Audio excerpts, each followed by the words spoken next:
नमस्कार दोस्तों, only technical channel में आप सभी का बहुत बहुत स्वागत है। दोस्तों, शेयर मार्केट बेसिक्स के अंदर हम बेसिकली टेक्निकल जो इंडिकेटर्स हैं उनको कवर कर रहे थे। इसके अंदर मैं ऑलरेडी आपको आरएसआई यानी कि रिलेटिव स्ट्रेंथ इंडेक्स के ऊपर आपके लिए वीडियो बना चुका हूं, जिसके अंदर हमने उसका यूजेस देखा था, हमें कैसे यूज़ करना है ट्रेडिंग या इन्वेस्टिंग के अंदर। अब आज हम लोग बात करने वाले हैं एमएसीडी की, यानी कि मूविंग एवरेज कन्वर्जेंस डाइवर्जेंस के बारे में। इसको कैसे यूज़ करना है, साथ साथ मैं आपको याद दिला दूं कि सिर्फ टेक्निकल एनालिसिस से काम नहीं चलेगा दोस्तों। आपको किसी भी शेयर के एनालिसिस करने के लिए फंडामेंटल और टेक्निकल दोनों चीज़ों की ज़रूरत पड़ती है। फंडामेंटल एनालिसिस से हम बेसिकली ये देखते हैं कि वो शेयर कितना स्ट्रॉन्ग है, अपने पीयर्स के मुकाबले वो कैसा परफॉर्म कर रहा है। और टेक्निकल एनालिसिस से बेसिकली हमें ये पता लगता है कि किसी भी शेयर के अंदर एंट्री और एग्जिट का क्या सही टाइम होगा। अगर आप मेरे चैनल के होम पेज पे जाएंगे तो वहाँ पे प्लेलिस्ट के अंदर आप देखेंगे तो आपको फंडामेंटल रेशियो की प्लेलिस्ट दिखाई देगी। इसके अंदर बेसिकली जो भी इंपॉर्टेंट रेशियो होती हैं किसी भी शेयर की फंडामेंटल एनालिसिस के लिए, वो सारी रेशियो मैंने 3 से 4 वीडियो के अंदर आपको एक्सप्लेन करी है। साथ साथ टेक्निकल एनालिसिस के लिए जो कैंडलस्टिक जो चार्ट होता है वो काफ़ी इंपॉर्टेंट होता है। तो अगर आप लर्निंग वीडियो के अंदर जाएंगे तो आपको यहाँ पे सारे हर तरीके का जो कैंडलस्टिक जो पैटर्न होंगे वो मैंने आपके लिए एक्सप्लेन करे हैं। प्लीज़ आप इसको आगे जाके ज़रूर देखिएगा, आपके लिए काफ़ी हेल्पफुल होगा। तो आज के वीडियो में हम एमएससीडी के अंदर पहले थ्योरेटिकल पार्ट कवर करेंगे, उसके बाद हम प्रैक्टिकल चार्ट के ऊपर जाएंगे और इसका यूजेस चेक करेंगे। साथ साथ आपसे रिक्वेस्ट रहेगी, अगर आपने मेरा चैनल अभी तक सब्सक्राइब नहीं किया है तो ऐसी इंपॉर्टेंट वीडियो पाने के लिए प्लीज़ मेरे चैनल को सब्सक्राइब कीजिए। तो चलिए दोस्तों, पहले थ्योरेटिकल पार्ट समझते हैं, देखते हैं कि एमएससीडी किसे बोलते हैं। तो जैसा कि मैंने आपको बताया कि एमएससीडी बेसिकली एक टेक्निकल इंडिकेटर है, एक टूल है जिससे हमें किसी भी शेयर या इंडेक्स की टेक्निकल एनालिसिस में मदद मिलती है। ये एक मोमेंटम इंडिकेटर है जो बेसिकली जो दो मूविंग एवरेज होती है उसके ऊपर काम करता है। इसके अंदर एक जो मूविंग एवरेज हम लोग लेते हैं वो फास्ट मूविंग एवरेज लेते हैं, यानी कि जो कम टाइम फ्रेम की होती है, और जो दूसरी मूविंग एवरेज हम लोग लेते हैं वो हायर टाइम फ्रेम की होती है, यानी कि स्लो मूविंग एवरेज होती है। बेसिकली इन दोनों का जो रिलेशन जो होता है वो हम लोग एमएसीडी की हेल्प से डिपिक्ट करते हैं। यूजुअली जो हम लोग इसके अंदर जो मूविंग एवरेज लेते हैं वो एक्सपोनेंशियल मूविंग एवरेज होती है, बिकॉज एक्सपोनेंशियल जो मूविंग एवरेज है वो काफ़ी रिस्पॉन्सिव होती है सिंपल मूविंग एवरेज के मुकाबले। इसलिए हम इसके अंदर जो है ईएमए यानी कि एक्सपोनेंशियल मूविंग एवरेज लेते हैं। जनरली इसके अंदर हम 26 पीरियड का जो टाइम फ्रेम लेते हैं वो हमारा स्लो मूविंग एवरेज होती है, और फास्ट मूविंग एवरेज के अंदर हम 12 पीरियड का ईएमए लेते हैं। बेसिकली जो एमएससीडी होती है, अगर हम 12 पीरियड की ईएमए के अंदर से अगर 26 पीरियड की ईएमए को निकाल दें तो उस कैलकुलेशन से बेसिकली हमें एमएससीडी लाइन का पता लगता है। एमएससीडी लाइन को जनरली हम ब्लैक कलर से शो करते हैं, वो जो मैं आपको नेक्स्ट स्लाइड के अंदर दिखाऊंगा। साथ साथ एक और मूविंग एवरेज हम इसके अंदर लेते हैं, वो बेसिकली 9 डेज की एक्सपोनेंशियल मूविंग एवरेज होती है जिसको हम सिग्नल लाइन बोलते हैं, और इसको हम जनरली रेड कलर से डिपिक्ट करते हैं। इसके हेल्प से ही हम बेसिकली पता लगता है कि एमएससीडी के अंदर बाई सिग्नल जनरेट हुआ है या फिर सेल सिग्नल जनरेट हुआ है। तो बेसिकली एमएससीडी जो लाइन है वो हमारा डिफरेंस है। 12 पीरियड की जो ईएमए होती है उसको अगर उसमें से हम 26 पीरियड की ईएमए को निकाल देते हैं, सब्ट्रैक्ट कर देते हैं, तो हमें एमएससीडी लाइन का पता लगता है। चलिए अब इसका देखते हैं हम कैसे इसको यूज़ करना है। अगर एमएससीडी जो लाइन जो हमने अभी आपको बताया कि 12 डेज़ की ईएमए और 26 डेज़ की ईएमए का जो डिफरेंस होता है, अगर ये हमारी जो सिग्नल लाइन है यानी कि जो हमारी 9 डेज़ की ईएमए है, अगर उसको ये नीचे से ऊपर की तरफ क्रॉस करती है तो हम बोलते हैं कि बाई सिग्नल जनरेट हो गया। आगे मैं आपको ग्राफ की हेल्प से भी बताऊंगा कि ये कैसे होता है। साथ साथ अगर एमएससीडी वाली जो लाइन है अगर ऊपर से नीचे की तरफ इस सिग्नल लाइन को काटती है तो हम ये मानते हैं कि किसी भी शेयर के अंदर सेल सिग्नल जनरेट हो गया।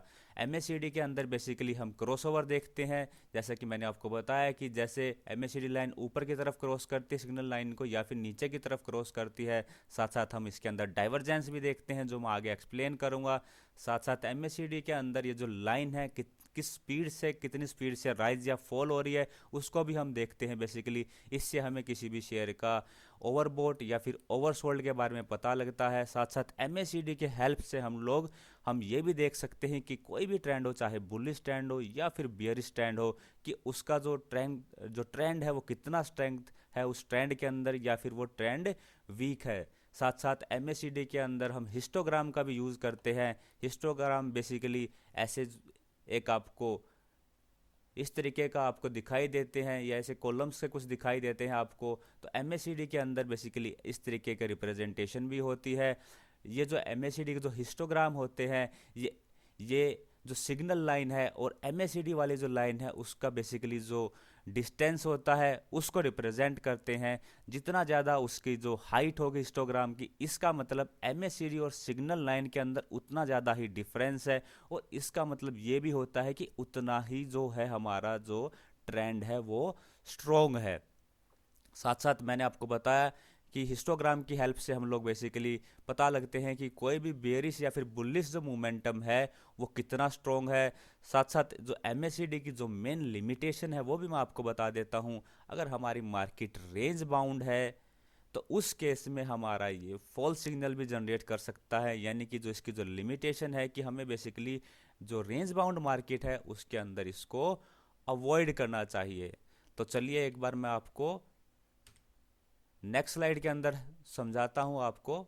ये देखिए MACD का जो इंडिकेटर है उसके अंदर बेसिकली एक यहाँ पे जो लाइन होती है वो हम बोलते हैं बेस लाइन, और ये जो होता है ये एक्सिस होता है। क्योंकि जो MACD है उसकी वैल्यू पॉजिटिव भी हो सकती है, उसकी वैल्यू नेगेटिव भी हो सकती है, बिकॉज जो 12 डेज की जो एक्सपोनेंशियल मूविंग एवरेज है अगर उसकी वैल्यू ज़्यादा होगी तो वो जो हमारा MACD है पॉजिटिव आएगा। इन डैट केस ये जो ग्राफ रहेगा बेस लाइन के ऊपर रहेगा, और अगर MACD की जो वैल्यू है वो नेगेटिव आती है, क्योंकि जब अगर 12 डेज की जो एक्सपोनेंशियल मूविंग एवरेज है अगर वो कम होती है 26 डेज की EMA से, तो इन डैट केस ये जो हमारा MACD है वो नेगेटिव आता है। चलिए एक बार मैं आपको दिखाता हूँ। ये देखिए ये होती है हमारी MACD लाइन, ये हमारी MACD लाइन होती है जो कि मैंने आपको बताया कि मूविंग एवरेज का डिफरेंस होती है 12 में से। अगर 26 डेज़ की EMA को निकाल देते हैं तो हमें MACD लाइन मिलती है। इस तरीके से कुछ प्लॉट किया जाता है इसको। उसके बाद ये देखिए सिग्नल लाइन होती है। सिग्नल लाइन बेसिकली 9 डेज़ की एक्सपोनेंशियल जो मूविंग एवरेज होती है उसको बोलते हैं।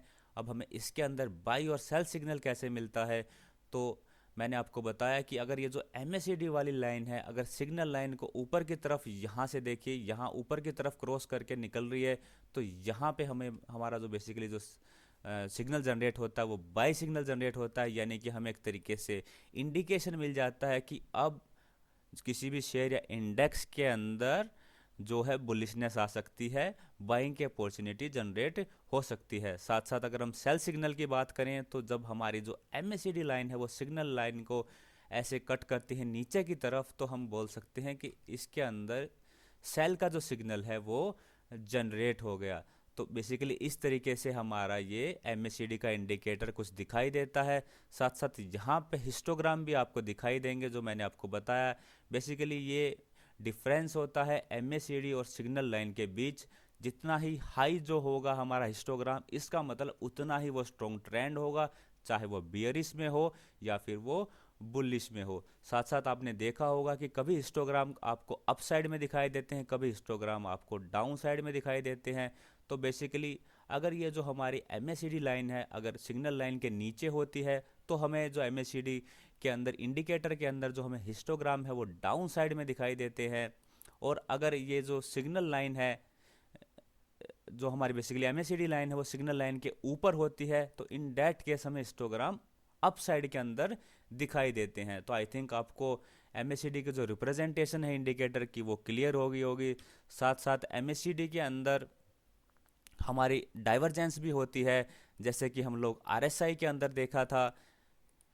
बेसिकली डाइवर्जेंस का मतलब ये होता है कि इन जनरल जो आपका अगर ट्रेंड पॉजिटिव है तो एमएसीडी को भी उसी तरफ से उसी जैसे रिएक्ट करना चाहिए, और अगर आपका ट्रेंड नेगेटिव है तो एमएसीडी को नेगेटिव की तरफ जाना चाहिए। लेकिन जब भी हमारा जो प्राइस एक्शन होता है और जो एमएसीडी होता है वो दोनों अपोजिट ट्रेंड शो करे, यानी कि अगर प्राइस एक्शन अप जा रहा है और एमएसीडी डाउन शो करे, या फिर प्राइस एक्शन डाउन आ रहा है और एमएसीडी अप शो करे, तो इसका मतलब एक डाइवर्जेंस क्रिएट हो रही है। और इसी एमएसीडी डाइवर्जेंस को हम लोग यूज़ करते हैं और ये काफ़ी इंपॉर्टेंट होती है। अगेन जैसे हम लोग ने आरएसआई में समझा था, ऐसे ही बेयरिश डाइवर्जेंस का मतलब ये होता है जब कोई भी शेयर का प्राइस या फिर इंडेक्स का जो प्राइस है वो नया हाई क्रिएट करता है, लेकिन एमएसीडी जो है वो लोअर हाई बनाता है। तो एक तरीके से हमें पॉसिबिलिटी मिल जाती है कि अभी इस शेयर या इंडेक्स के अंदर फॉल आने वाला है। साथ साथ जो बुलिश डाइवर्जेंस होता है, इसका मतलब किसी भी जो शेयर या इंडेक्स का जो प्राइस है वो नया लो बना रहा है, लेकिन एमएसीडी का जो लो है वो हायर लो फॉर्मेशन हो रही है। मैं आपको नेक्स्ट स्लाइड के अंदर चार्ट की हेल्प से दिखाऊंगा। ये देखिए, हम लोग बेसिकली डाइवर्जेंस को समझते हैं एमएसीडी के अंदर। जैसे कि यहाँ पे अगर आप देखेंगे तो ये मैंने आपको प्राइस दिखाने की कोशिश करी है, यहाँ पे हमने पीरियड लगाया है और नीचे मैंने एमएसीडी लगाया है। तो यहाँ पे अगर आप प्राइस देखेंगे तो यहाँ पे इसने प्राइस ने अपना एक टॉप बनाया था, फिर जो नेक्स्ट जो टॉप बनाया वो इससे हाई बनाया है। लेकिन अगर आप एमएसीडी के अंदर देखें तो एमएसीडी ने यहाँ हाई बनाया था, फिर यहाँ पे लोअर हाई बनाया है। तो इस तरीके की जब हमें डाइवर्जेंस मिलती है तो हम उस केस को बियरिश डाइवर्जेंस बोलते हैं। और इस पर्टिकुलर केस के अंदर हम बेसिकली हमें पता लगता है कि अब इस शेयर या इंडेक्स के अंदर डाउनफॉल आ सकता है। अगेन ये पॉसिबिलिटी है, हमें इंडिकेटर जो होते हैं सिर्फ पॉसिबिलिटी को शो करते हैं, हमें इसको वॉल्यूम और प्राइस चार्ट के साथ या फिर आरएसआई के साथ भी हम लोग इसको कंबाइन कर सकते हैं, फिर उससे हमें एक तरीके से कंफर्मेशन मिल जाती है। ऐसे ही हमारा बुलिश होता है। बुलिश डाइवर्जेंस के अंदर अगर आप देखें तो ये टॉप बनाया था प्राइस ने, फिर यहाँ पे जो टॉप बनाया वो लोअर हाई बनाया है। लेकिन अगर हम एमएसीडी की बात करें तो इसने यहाँ लो बनाया था, फिर यहाँ पे हायर लो बनाया है। तो एक तरीके से हमें ये बताता है कि प्राइस और एमएसीडी के बीच में डाइवर्जेंस है, और ये एक इंडिकेशन होता है कि अब किसी भी शेयर या इंडेक्स के अंदर बुलिश मोमेंटम शुरू हो सकता है। तो ये हो गया हमारा दोस्तों थ्योरेटिकल पार्ट। चलिए अब प्रैक्टिकल देखते हैं। ज़ीरोधा के ट्रेडिंग प्लेटफॉर्म काइट पे चलते हैं। यहाँ देखिए सिप्ला का मैंने डेली चार्ट आपके लिए लगाया है। सिप्ला ऑलमोस्ट ब्रेकआउट पे खड़ा हुआ है। तो इसके अंदर हम देखते हैं कि एमएसीडी को कैसे प्लॉट करना है। यहाँ पे एमएसीडी लिखेंगे, इसको क्लिक करेंगे तो यहाँ आपके लिए नीचे जो है एमएसीडी का ग्राफ आ जाएगा। जैसा कि मैंने आपको एक्सप्लेन किया था, एक ब्लैक कलर की लाइन होती है जो बेसिकली एमएसीडी लाइन है। जो डिफरेंस होता है 12 और 26 डेज की जो एक्सपोनेंशियल मूविंग एवरेज होता है उसका। साथ साथ जो रेड कलर की लाइन है जो मैंने आपको थ्योरेटिकल पार्ट में एक्सप्लेन किया था, सिग्नल लाइन जिसको हम बोलते हैं, ये 9 डेज की ईएम में होती है। और जैसे ही एमएसीडी लाइन इसको नीचे से ऊपर की तरफ क्रॉस ओवर करती है तो एक बाई सिग्नल जनरेट होता है, और ऊपर से नीचे की तरफ अगर एमएसीडी इसको क्रॉस करते है सिग्नल लाइन को तो सेल सिग्नल जनरेट होता है। यहाँ पे अगर आप सेटिंग के अंदर जाएंगे तो आपको ऑप्शन मिल जाएंगे, आप चाहें तो टाइम फ्रेम को चेंज भी कर सकते हैं। लेकिन बाय डिफ़ॉल्ट इसके अंदर जो फास्ट जो मूविंग एवरेज होती है वो 12 डेज़ की होती है, स्लो मूविंग एवरेज 26 डेज़ की होती है, और सिग्नल जो पीरियड होता है वो 9 डेज़ का होता है। साथ साथ आप कलरिंग मैंने आपको बताई थी, जनरली एमएसीडी को ब्लैक से और सिग्नल को रेड से शो करते हैं। साथ साथ मैंने आपको हिस्टोग्राम भी बताया था, मैं एक बार जूम करके समझाता हूँ आपको। ये देखिए जो हिस्टोग्राम है, इसकी हम बेसिकली जो हाइट होती है उससे हम किसी भी ट्रेंड का स्ट्रोंग या फिर जो वीकनेस होती है वो हम समझ सकते हैं। अगर आप यहाँ पे देखेंगे, साथ साथ मैंने आपको ये भी बताया था कि जब जो एमएसीडी लाइन है वो नीचे जाती है सिग्नल लाइन की है, तो जो हिस्टोग्राम है, ये जो बेस लाइन है, ये जो वाली जो लाइन है इसको हम बेस लाइन बोलते हैं। तो हिस्टोग्राम बेसिकली बेस लाइन के जो नीचे शो कर होते हैं, और अगर ये एमएसीडी लाइन अगर सिग्नल लाइन के ऊपर जाती है तो हिस्टोग्राम जो है इस बेस लाइन के ऊपर क्रिएट होते हैं। ये देखिए, साथ साथ मैंने आपको ये भी बताया था कि एमएसीडी के अंदर जितना रैपिड राइज और फॉल होगा वो भी एक ट्रेंड को डिपिक्ट करता है। जैसे कि यहाँ पे देखिए कितना स्ट्रॉन्ग तरीके से एकदम से ये ऊपर गया था, यानी कि काफ़ी रैपिड राइज हुआ था। इसका मतलब उतना ही ये जो ट्रेंड है वो उतना ही स्ट्रांग हुआ था सिप्ला के अंदर। वो आप चार्ट से देख सकते हैं, देखिए यहाँ पे क्रॉसओवर हुआ था और उसके बाद चार्ट के अंदर देखिए एकदम से जैसे आग लग गई, इतनी स्पीड से रॉकेट की तरह ये ऊपर भागा था। यानी कि एमएसीडी से बेसिकली हमें किसी भी ट्रेंड का वीकनिंग का और स्ट्रांग होने का भी पता लगता है। अगर रैपिडली अगर वो राइज कर रहा है, इसका मतलब उतना ही जो है बुलिश स्टैंड है, उतना ही स्ट्रॉन्ग बुलिश स्टैंड है। साथ साथ इसका जो हाइट होते है हिस्टोग्राम की, उससे भी हमें बेसिकली पता लगता है। जैसे कि आप यहाँ पे देख पा रहे होंगे, यहाँ पे जो हाइट थी इन बार की वो लगभग इक्वल थी। फिर उसके बाद जो नेक्स्ट जो हिस्टोग्राम बना, जो बार बना, उसकी जो है हाइट देखिए इससे ज़्यादा थी, देन उस नेक्स्ट वाले की इससे भी ज़्यादा थी। तो इस तरीके से हमें पता लगता है कि बेसिकली कोई जो ट्रेंड है वो कितना स्ट्रॉन्ग है। तो जैसे कि इसकी जो हाइट है लगातार इंक्रीज हो रही थी, इसका मतलब उतना ही स्ट्रॉन्ग ट्रेंड हमारा ये था। साथ साथ जब इसकी जो हाइट होती है हिस्टोग्राम की, जब टेपर होनी शुरू हो जाती है, यानी कि डिक्रीज होनी शुरू हो जाती है धीरे धीरे करके, तो इसका मतलब वो जो ट्रेंड है वो वीक पड़ गया है। तो हम चाहें तो उसके अंदर प्रॉफिट बुकिंग कर सकते हैं। अगेन एमएसीडी को हमें बेसिकली प्राइस एक्शन हुआ या फिर मूविंग एवरेज और वॉल्यूम के साथ भी ज़रूर कंबाइन करना चाहिए। उससे हमें एक तरीके से कंफर्मेशन मिल जाती है। साथ साथ एमएसीडी का जो मैंने आपको लिमिटेशन बताया कि जब मार्केट रेंज बाउंड हो जाती है, जैसे कि यहाँ पे आप देखेंगे कि सिप्ला ऑलमोस्ट रेंज बाउंड हो गया, तो उस पर्टिकुलर केस के अंदर जो हमें एमएसीडी फॉल्स सिग्नल देता है। ये देखिए यहाँ पे बहुत ज़्यादा क्रॉसओवर हुआ था। तो इस तरीके का जब सिचुएशन हो, जब एमएसीडी के अंदर मल्टीपल क्रॉसओवर हो या फिर जो हमारा शेयर या इंडेक्स है रेंज बाउंड हो, तो उस पर्टिकुलर केस के अंदर हमें एमएसीडी को अवॉइड करना है। हमें बेसिकली ट्रेंड हो या तो बुलिश ट्रेंड हो या फिर बेरिश ट्रेंड हो, उसी के अंदर इसको यूज़ करना है। अगेन मैंने आपको बता दिया कि जब ये ऊपर की तरफ जाता है तो हमारे लिए बाय सिग्नल जनरेट होता है, और ये ऊपर से जब नीचे की तरफ आता है हमें बेसिकली सेल सिग्नल जनरेट करता है। साथ साथ मैंने आपको थ्योरेटिकल पार्ट में एमएसीडी डाइवर्जेंस के बारे में भी बताया था, तो उसको एक बार और प्लॉट कर देते हैं। देखिए एमएसीडी डाइवर्जेंस नीचे आ चुकी है। डाइवर्जेंस का मतलब मैंने आपको बताया था कि जब जो शेयर का जो प्राइस है वो किसी और डायरेक्शन में जा रहा है, लेकिन एमएसीडी है वो कुछ और तरीके से बिहेव कर रही है या उसके अपोजिट बिहेव कर रही है, तो बेसिकली उसको हम डाइवर्जेंस बोलते हैं। इसके अंदर हमारी बुलिश और बियरिश दो डाइवर्जेंस थी।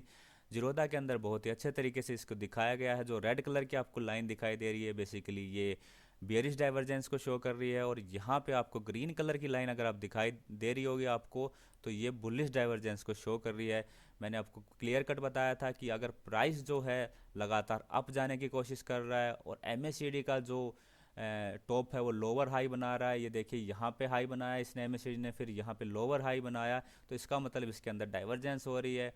और हो सकता है एक पॉसिबिलिटी यहाँ से जनरेट हो जाती है कि अब इसके अंदर शायद बियरिशनेस आ सकती है। तो कुछ इस तरीके से आप एमएसीडी डाइवर्जेंस और एमएसीडी को आप यूज़ कर सकते हैं। जैसे जैसे आप प्रैक्टिस करेंगे, जैसे जैसे इस इंडिकेटर के, इस टेक्निकल टूल के आप यूज टू होंगे, आपको धीरे धीरे आपको इसका इस्तेमाल करना आ जाएगा। अगेन ये जो सिर्फ होते हैं सिर्फ इंडिकेटर होते हैं, इंडिकेशन देते हैं। आपको ट्रेंड का कंफर्मेशन करने के लिए आपको आप वॉल्यूम की हेल्प ले सकते हो, चार्ट के अंदर आप सपोर्ट या फिर रेजिस्टेंस देख सकते हो, साथ साथ आप आरएसआई की भी हेल्प ले सकते हो।